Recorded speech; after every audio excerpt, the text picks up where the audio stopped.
Reflexão do dia, João 1, segunda parte. Foi preciso dividir as reflexões, não só porque a leitura diária está dividida, mas porque esse capítulo é extraordinário. Eu quero destacar na segunda parte desse capítulo 1 do Evangelho segundo João, o momento quando João Batista avista Jesus e o apresenta. O versículo 29 diz que João viu Jesus e declarou: "Eis o Cordeiro de Deus que tira o pecado do mundo."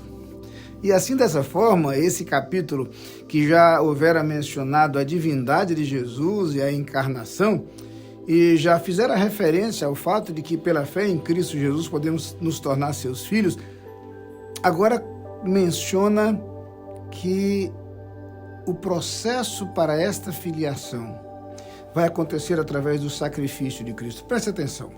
Quando João Batista apresenta Jesus como sendo o Cordeiro de Deus que tira o pecado do mundo, nós temos a perfeita conexão entre a apresentação veterotestamentária da aliança com Deus e aquilo que vai ocorrer em Jesus Cristo, que ele mesmo chama de nova aliança, Novo Testamento. Deixe-me explicar melhor.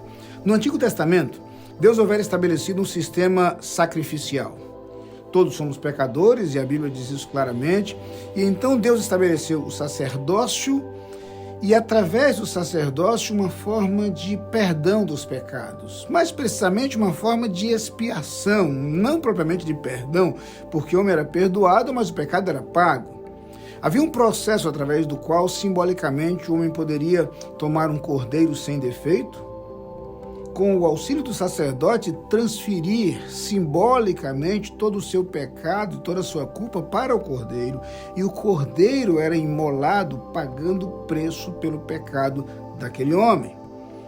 O salário do pecado é a morte ocorria, mas o processo de substituição fazia com que o cordeiro morresse e o homem fosse perdoado.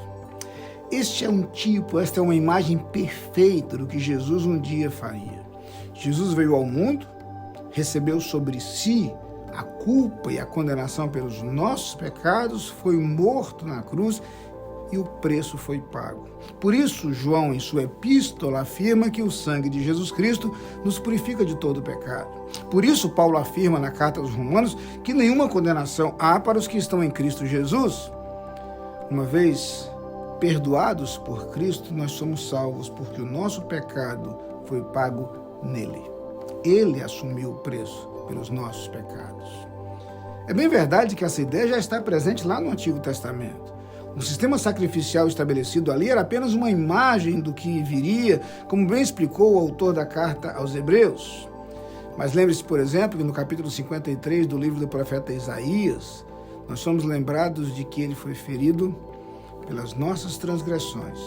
Ele foi moído e traspassado pelas nossas iniquidades. O castigo que nos traz a paz estava sobre ele, e pelas suas pisaduras fomos sarados. Numa perfeita harmonia entre os livros da lei, os livros proféticos e o Novo Testamento, nós entendemos com clareza o plano de Deus.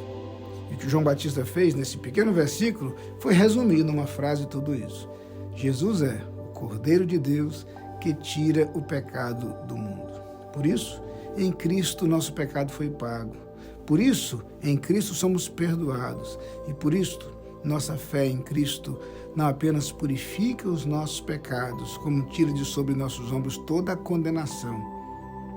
Então entendemos que, quando Paulo diz que o salário do pecado é a morte, mas o dom gratuito de Deus é a vida eterna em Cristo Jesus, nosso Senhor, foi justamente dessa forma que isto se tornou possível em Jesus Cristo, o Cordeiro de Deus. Amém.